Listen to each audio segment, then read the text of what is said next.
Hi, and now we're going to look at part 2 of chapter 1.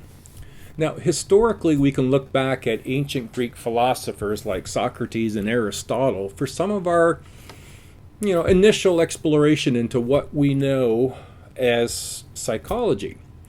And it was Socrates who coined the phrase "know thyself" as a root of psychology, and that's that's the way that we do this.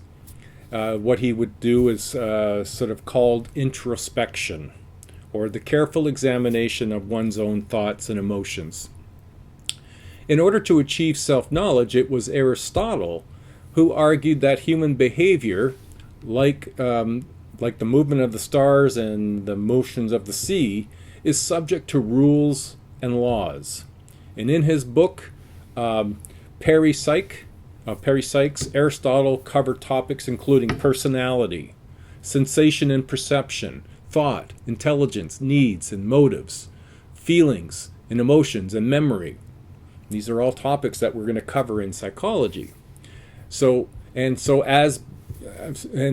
began the history of psychological thought and an historical view of the mind and behavior.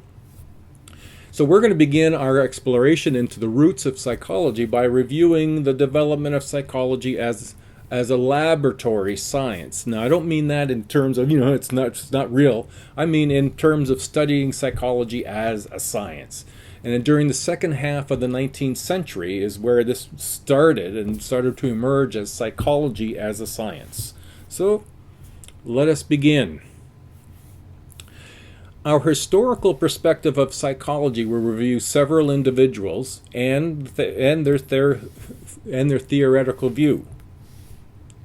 William Wundt is the founder of psychology. Edward Titchener, structuralism. Charles Darwin and Francis Galton, functionalism. Max Wertheimer, involved in Gestalt. John Watson, B.F. Skinner, both in behavioralism. Sigmund Freud, psychoanalyst.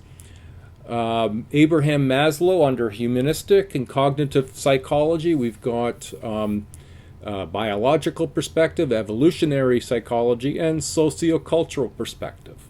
And we're going to begin with the father of psychology.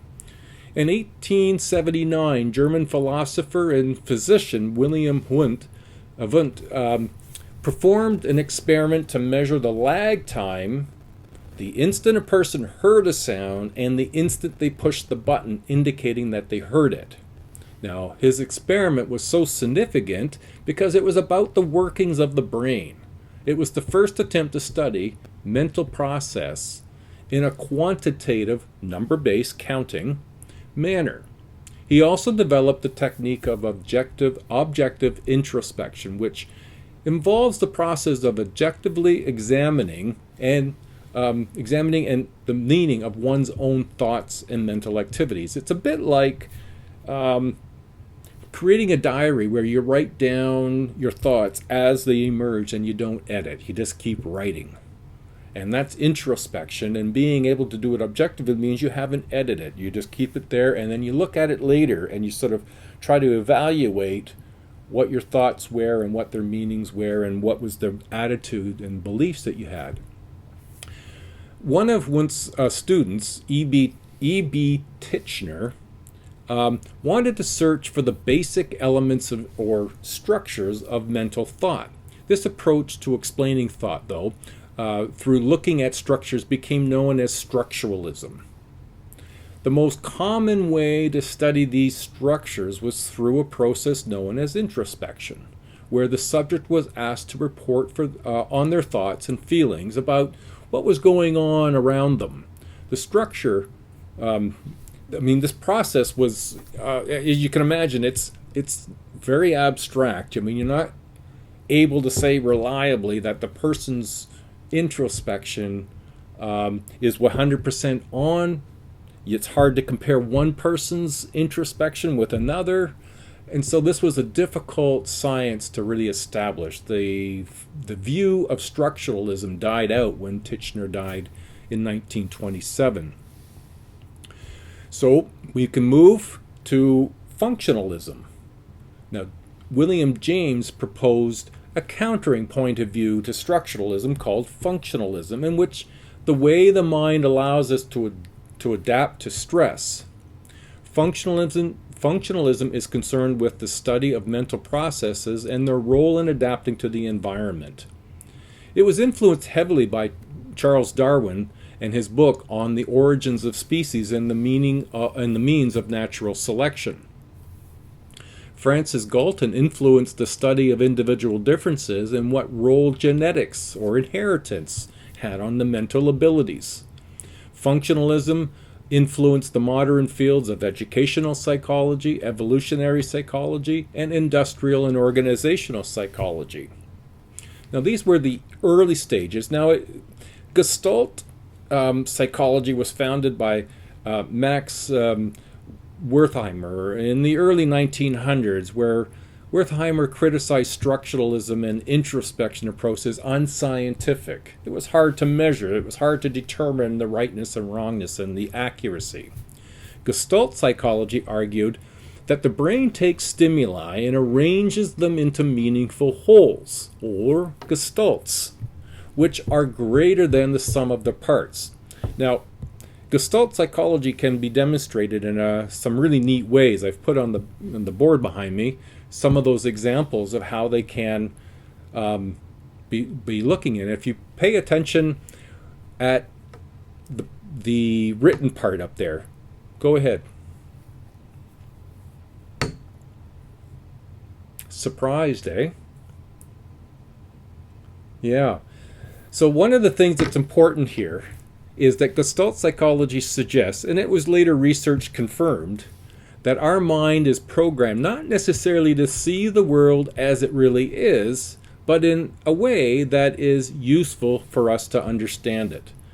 And so that's an important feature.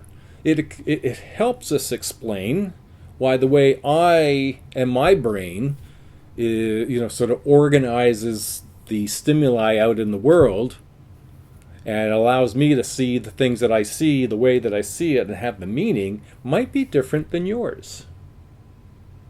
Because you have different past experiences, your learnings are different, your view of the world might be very different from mine, and so that could explain how perception would be different. So let's move on to behaviorism. Behaviorism views observable, measurable behavior as appropriate subject matter rather than the internal states of mind. They're sort of saying you can't measure people's thinking, but you can measure people's behavior because they're discrete, countable things. Behavior can be seen and heard, therefore it is measurable. Emphasizes environment as a key role as a determinant of behavior. We will revisit this area with Skinner in the learning chapter. Psychoanalysts, this is Freud's theory that has influenced by sexually repressed Victorian age in which he lived. Freud proposed that the unconscious mind and conflict controls much of our conscious behavior in this theory of psychoanalysts. Now, we'll revisit some of that area in later chapters as well. Humanistic psychology focuses on uniqueness of human beings and their capacity for choice, emphasizes a positive view of human nature. Maslow's hierarchy of needs, is an example of the humanistic approach. It focuses on the free will that humans for potential growth, and it was developed by Abraham Maslow and Carl Rogers, among others, as a reaction to the deterministic nature of behavioralism and psychoanalysis. So they were taking approach. This is a relatively new version, a new aspect of psychology. It was introduced, these guys aren't that old, they're older now, but it was in the 60s where humanistic psychology started to take its hold. Cognitive psychology is again fairly recent. It focuses on mental processes. When you hear the word cognitive, you replace the word with thinking. So cognitive processes would be your thinking skills, such as memory. How you think involves your memory, problem solving, and decision making. views humans as active participants in their environment, and one of the more prominent theories in psychology is cognitive psychology. Biological, evolutionary, and sociocultural perspectives, they're more recent perspectives as well. Biological, not entirely, but what's been done more recently has certainly been taking advantage of new technologies. So when we start with biological or physiological psychology, it looks for links between specific behaviors and specific biological processes. There's an emphasis on the role of heredity, genetics, neurotransmitters, and other biological processes, and the effect that they have on behavior and the mental processes between what is considered normal and what is considered abnormal. Neuroscience combines the work of psychologists, biologists, biochemists, medical researchers, and others, and studies the structure and functions of the nervous system. Now, I've posted a video for you in week 2 by Alan Jones. It's a TED Talk on mapping of the brain. And so you'll see that video there to give an idea. And this was, I think, a 2005 video, I believe, or 6 or 9, something like that. So it's still 10 years old. There is a lot of work that's been done since. So let's look at evolutionary psychology. Well, this studies how humans have adapted the behaviors required for survival in the face of environmental pressures over the long course of evolution. To consider the different pace of development between our mind and the environment we live in. So it's important to recognize that evolution happens slowly. Who we are today as human beings is not a lot different than who we were as human beings 15,000 years ago. But society changes much more rapidly. So these paces are out of sync sometimes, and that's part of what the evolutionary process is about, is looking at those sort of out of paces. Now, the sociocultural approach view that social and cultural factors may be just as powerful as evolutionary and physiological factors in affecting behavior and mental processes. The role of culture in understanding differences is critical. It's critical to understanding other people's behavior, relationships, and expectations. So what I've done is really just given you a very quick overview of the psychological theories that are affected and trying to understand the human experience. And it might be difficult for us to rely on one only as being the explanation and looking at these variations. It's not unlike wearing sunglasses. The different shades of sunglasses that you put on to view the world will be changed subtly but give you a different view. And theories are a bit like that. They are a pair of sunglasses that you can look at social events or individuals to understand behavior and thinking.